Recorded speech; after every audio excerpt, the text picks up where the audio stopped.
All right, welcome back. This is presentation 3 of chapter 15, American Foreign Policy. We've been talking about the institutions within the executive branch that deal with foreign policy. Now we're going to talk about some of the other actors and how they can influence foreign policy. So let's jump in. Congress plays obviously a key role. The House is obviously as an appropriator, has an important role to play. And then there are key Senate and House committees that also play a role. The most influential Senate committee is the U.S. Senate Committee on Foreign Relations. It was established in 1816 as one of the original 10 standing committees of the Senate, and it oversees the State Department, other foreign policy agencies, and executive branch compliance with several statutes, including the War Powers Resolution. It has 7 subcommittees, each of which has jurisdiction over a specific region or subject matter, and historically its members have viewed its role as a guardian of congressional power within the sphere of foreign policy. The House Committee on Foreign Affairs is less influential because it has no influence over confirmation of executive branch personnel or treaty ratifications. In both houses, standing committees of the appropriations committees are responsible for funding the State Department, foreign aid programs, and matters touching on foreign affairs. So they have real influence over that kind of stuff. Armed Services and Intelligence committees are also very important. Both the House and the Senate have committees that deal both with armed services and with intelligence. In both houses, other standing committees are responsible for matters like Veterans Affairs. Members of Congressional Armed Services committees are generally considered to be service-friendly. The House and Senate Select Committee on Intelligence was established in the 1970s to conduct oversight over the intelligence communities and to review their activities at home and abroad. During the Trump administration, House and Senate Intelligence Committees investigated allegations of improper connections between the Trump administration and Russia. And in fact, the Senate committee issued a report at the time when Republicans were in charge of the body, basically indicating that there were improper connections between the two, between Russia and the Trump campaign. Interest groups play an important role. While the president, executive branch agencies, and Congress are the true foreign policy actors, there are several unofficial actors who exert varying degrees of influence on foreign policy. Interest groups, again, economic interest groups are generally viewed as the most influential, but their influence varies widely. Part of the challenge is that interest groups often take adversarial positions to one another. For example, some business groups represent industries dependent on exports, while others represent businesses threatened by imports. And so, there's no one coherent business view on trade policy. An important variety of interest groups are lobbyists who strongly identify with a particular country. For example, many Jewish Americans and evangelical Protestants have strong emotional attachments to Israel. In 2015, many, if not all, Jewish and evangelical groups unsuccessfully lobbied the Obama administration against its nuclear deal with Iran, which they argued posed a threat both to the U.S. and Israel.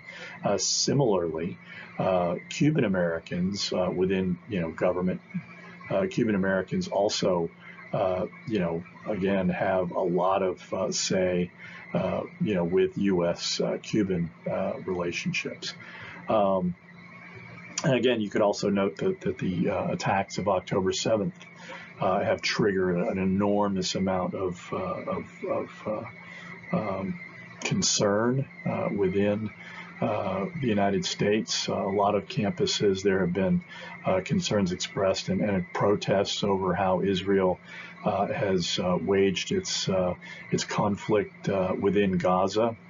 A lot of people have called for a ceasefire, and student protests are raging on some of the larger campuses. And again, part of the problem here is that we're talking about two groups in terms of Muslims and Jewish Americans who are largely within the Democratic camp.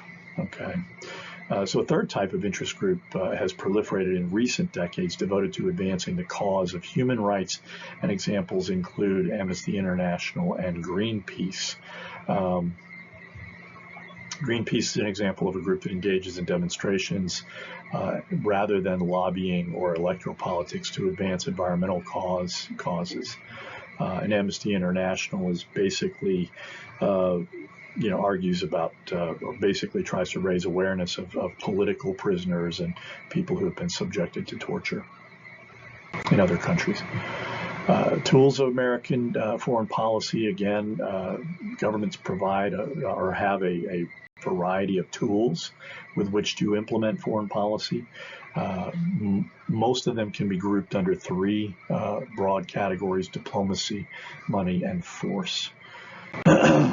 Diplomacy, government's representation of itself to foreign governments. That is the essence of diplomacy. The purpose of diplomacy is to promote national values by peaceful means. The United States maintains diplomatic missions throughout the world, and its ambassadors are tasked with maintaining good relations with foreign governments. Public diplomacy is designed to present a positive view of the United States abroad and securing information about foreign governments that might be helpful to advancing U.S. national interests. Today, major diplomatic initiatives are undertaken, again, by the White House rather than the State Department, although, again, the State Department often does that kind of thing as well. The United Nations was founded in 1945 to succeed the failed League of Nations and to act as a forum for settling international disputes peaceably. The UN Supreme Body is the UN General Assembly, which is a legislative body consisting of one representative for each of the 193 member states. The military powers of the UN are held by the UN Security Council, which are comprised of 5 permanent members and 10 elected members. The United Nations is very large, and for much of its history, it's been unable to fulfill its primary mission of securing peace. For much of that period, the Cold War really kind of precluded any effective attempts at stopping warfare. And of course, the nature of warfare has evolved in the post-World War II era, with civil wars becoming the more common form of conflict, which is much more difficult to try and resolve. The international monetary structure, the U.S. asserted leadership in the post-World War II era in creating what was known as the Bretton Woods system. The goal was, again, to prevent the kinds of economic instability that contributed to the rise of fascism in the interwar years. The key elements of the Bretton Woods system were the World Bank, the International Monetary Fund, and the General Agreement on Tariffs and Trade. And the general thrust of these three institutions is to promote free trade as much as possible, to stabilize nations' currency and finances, and to, again, prevent the kinds of economic collapses that lead to political radicalism. During the 1990s, the importance of the International Monetary Fund increased through its efforts to reform some of the larger debtor nations and formerly communist nations, to bring them more fully into the global capitalist economies and to largely, to increase the interdependence of the global economy, because the argument is the nations that trade with one another are far less likely to go to war against one another. Economic aid, the United States provides nearly $50 billion annually in economic and military assistance to other nations. The two nations that get most of that is Israel and Egypt. And again, that is designed, that's intentional. It was a way of kind of buying peace between the largest Arab nation and Israel at the time in the 1970s. While some aid is motivated by humanitarian intent, much of it is designed to promote U.S. national security or economic concerns. So if you hear the question, should we take care of our people, or should we take care of other people? We can do both. We do both. And in fact, in terms of the proportion of our income, of our annual GDP, we really commit very little of it. And in fact, the two largest, welfare programs dwarf the amount of spending that we spend on international aid. I think it's, historically, the amount of aid that we send abroad amounts to something like 1/16 of 1% of the annual budget, which is now, close to $4 trillion. Economic sanctions, while aid is an economic carrot, sanctions comprise an economic stick. Among the sanctions that the United States employs includes trade embargoes, bans on investments, and efforts to prevent the World Bank or other international institutions from extending credit to offending nations. We have the ability to isolate individuals and basically freeze their assets within the international banking system as well. And to illustrate, in 2017, an existing sanctions regime against North Korea was tightened in response to that nation's continuation of nuclear testing.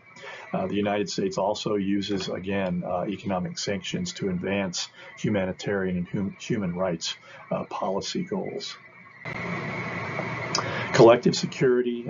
Following World War II, the United States committed its foreign policy to multilateralism, which included the development of alliances and agreements in international institutions and agreements among nations to provide mutual aid in the case of attack. The Rio Treaty of 1947 constituted the first collective security arrangement, which led to the formation of the Organization of American States, the OAS, which is a hemispheric kind of alliance. The Cold War with the Soviet Union led to the formation of an interlocking series of alliances, including NATO, which is kind of the first formal treaty organization that we entered in 1949, and also its Asian analog of CETO. In the post-Cold War era, NATO has expanded to include formal rival nations from the Warsaw Pact, including nations like the Czech Republic and Poland. And these some people have argued that these were viewed as threatening moves, by Russia. Since 2014, the resurgence of Russia's expansionist ambitions has brought NATO alliances to the forefront. And in fact, Russia's invasion of Ukraine sort of compelled two neutral northern European nations, Finland and Sweden, to enter NATO. And both of those, especially Finland, they have a very long border with Russia, and they have a very formidable military by most accounts. Lastly, we talk about military force. The United States has built the world's most formidable military, with units positioned at every corner of the globe, accounting for 1/3 of the world's total military expenditures. If war constitutes politics by other means, then the United States is uniquely capable of using military force to advance its political and economic interests. Military force is generally, viewed as a tool of last resorts for three very important reasons. First, the use of military force is extremely expensive, both in economic and political terms. Second, the use of military force is inherently risky. And third, in a democracy, any government that addresses policy problems through military means is almost certain to encounter political difficulties, either in the long or the short run. So that's it for this presentation. When we come back, we will conclude our discussion of foreign policy. I'll see you next time.